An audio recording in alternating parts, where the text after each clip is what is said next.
Hola, soc Remigi Palmés, formador en Direcció d'Empreses i Comerç Internacional de la Cambra de Comerç de Reus.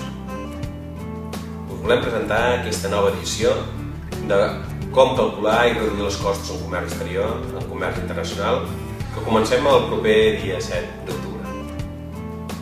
En aquest curs treballarem la reducció de costos, tant amb el bon plantejament d'una operació en comerç internacional, com reduir i controlar els costos amb la negociació i la gestió del transport, dels incoterms, de les formes de pagament.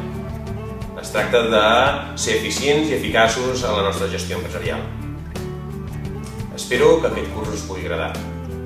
Si voleu més informació o fer la inscripció, us podeu posar en contacte amb el Departament de Formació de la Cambra. Si teniu alguna consulta sobre la matèria, us podeu posar en contacte amb mi en aquest email que teniu aquí sota. O bé, si penseu que hi ha algun company de la vostra organització o un amic d'una altra organització que li pugui interessar el curs, li podeu reenviar aquest email. Espero que ens veiem. Gràcies.